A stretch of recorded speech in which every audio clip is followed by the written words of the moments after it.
कृष्ण केशव कृष्ण केशव पाहि माम। राम राघव राम राघव रच माम। राधे राधे दोस्तों, सरिता ज्ञान गंगा में आप सभी का स्वागत है। आइए हम लीला पुरुषोत्तम भगवान श्री कृष्ण के चरणों में प्रणाम करते हुए उनकी लीलाओं का श्रवण करें। दावाग्नि का समन। कालिया दमन की कथा सुनने के बाद राजा परीक्षित ने सुखदेव गोस्वामी से पूछा कि कालिया ने अपना सुंदर स्थान क्यों त्यागा था और गरुड़ उनके प्रति विरोध क्यों करता था। सुखदेव गोस्वामी जी ने राजा परीक्षित को बताया कि नागालय नामक द्वीप सर्पों से बसा था और कालिया वहां का प्रमुख सर्प था। उस द्वीप में सर्प खाने का आदी होने के कारण गरुड़ सर्प खाने को आता था और इच्छा अनुसार अनेक सर्पों को मारता था। उनमें से वह कुछ को खा जाता किंतु कुछ को वृथा ही वध करता रहता था। इससे सर्प समाज इतना भयभीत हो उठा था कि उनके मुखिया वासुकी ने ब्रह्मा जी से रक्षा करने की प्रार्थना की। ब्रह्मा जी ने ऐसी व्यवस्था कर दी कि गरुड़ उपद्रव न मचा सके। इस व्यवस्था के अनुसार प्रत्येक अमावस्या को सर्प समाज गरुड़ को एक सर्प की भेंट दिया करे। यह सर्प वृक्ष के नीचे गरुड़ को बलि रूप में रख दिया जाता था। गरुड़ इस भेंट से प्रसन्न था, अतः वह अन्य सर्पों को तंग नहीं करता था। किंतु धीरे धीरे कालिया ने इस स्थिति का लाभ उठाया। उसे वृथा ही अपने एकत्रित विष की मात्रा का अपनी भौतिक शक्ति का गर्व हो उठा। उसने सोचा गरुड़ को यह भेंट क्यों दी जाए। उसने भेंट देना बंद करवा दिया और गरुड़ को जाने वाली भेंट स्वयं खाने लगा। जब विष्णु के वाहन भक्त गरुड़ को पता चला कि कालिया ऐसा करता है तो वह अत्यंत क्रुद्ध हुआ और इस आक्रामक सर्प को मारने के लिए द्वीप की ओर बढ़ा। कालिया ने अपने अनेक फनों तथा विषैले तीक्ष्ण दांतों द्वारा गरुड़ से लड़ने का प्रयत्न किया।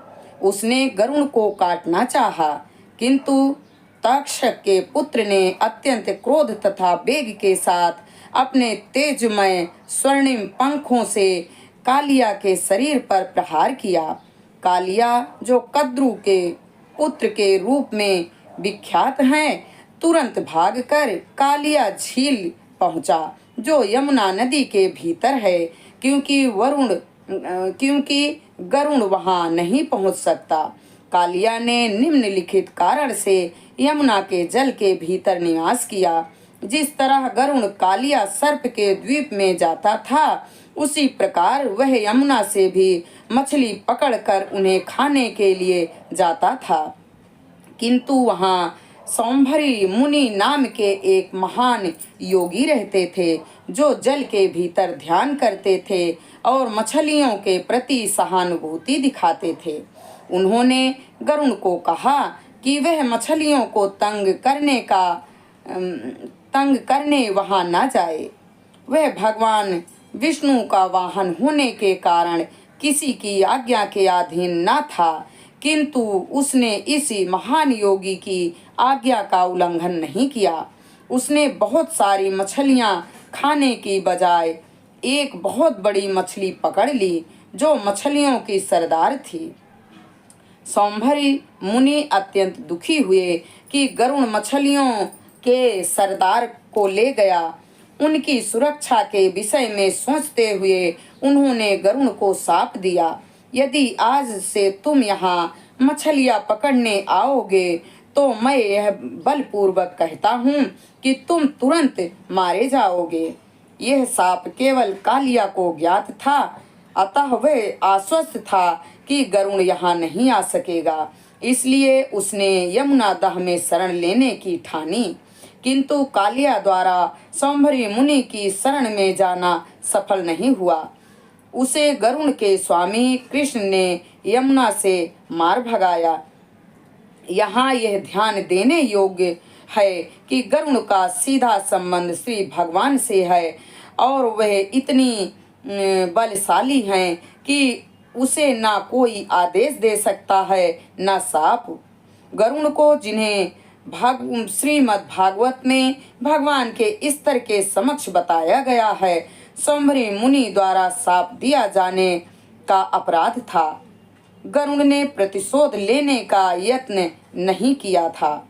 इस अपराध के कारण मुनि को अपने योगी पद से नीचे गिरना पड़ा और बाद में भौतिक संसार में इंद्रिय का भोक्ता एक गृहस्थ बनना पड़ा।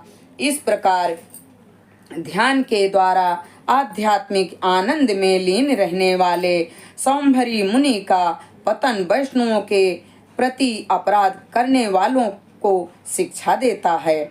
जब अंततः कृष्ण कालिया दह से बाहर आ गए तो उन्हें सारे मित्रों तथा संबंधियों ने उन्हें यमुना तट पर देखा।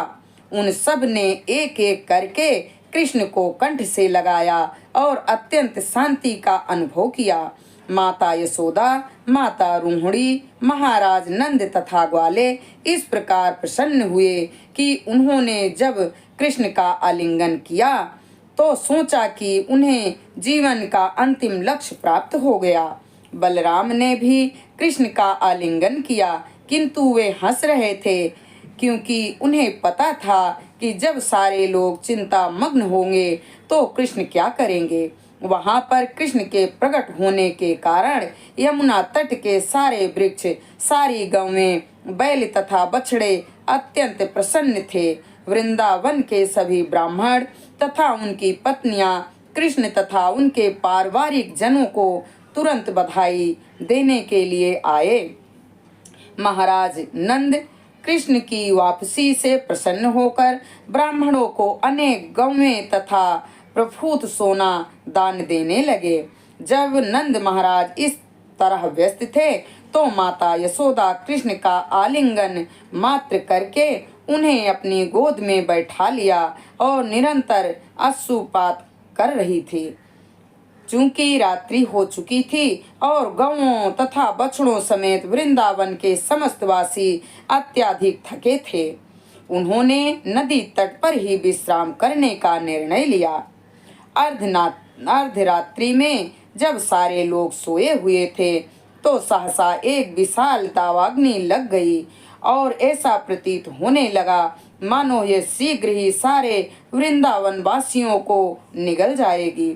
उन्हें ज्यों ही अग्नि की तपन का अनुभव हुआ त्यों ही उन्होंने भगवान श्री कृष्ण की शरण ग्रहण कर ली। वे उनके शिशु की भांति खेल में मग्न थे। वे सब कहने लगे, हे कृष्ण, हे बल के सागर, हे प्रिय बलराम, हमें इस सर्वभक्षी तथा विनाशक अग्नि से बचाइए। हमारे पास तुम्हारे अतिरिक्त कोई अन्य शरण नहीं है। यह विनाशकारी अग्नि हम सबको लील जाएगी। इस तरह उन्होंने यह कहते हुए उनसे प्रार्थना की कि वे उनके चरण कमलों के अतिरिक्त अन्य किसी की शरण ग्रहण नहीं करेंगे। भगवान श्री कृष्ण ने अपने ग्रामवासियों पर कृपालु बनकर तुरंत ही संपूर्ण दावाग्नि को निगल लिया और उन्हें बचा लिया। यह कृष्ण के लिए असंभव न था क्योंकि वे इच्छानुसार कुछ भी कर सकने की असीम शक्ति से युक्त हैं। इस प्रकार लीला पुरुषोत्तम भगवान श्री कृष्ण के अंतर्गत दावाग्नि का समन नामक अध्याय का भक्ति वेदांत तात्पर्य संपूर्ण हुआ। हरे राम राम राम हरे हरे, हरे कृष्ण कृष्ण कृष्ण हरे हरे। श्री लक्ष्मी नारायण भगवान के चरणों में हमारा कोटि कोटि प्रणाम स्वीकार हो।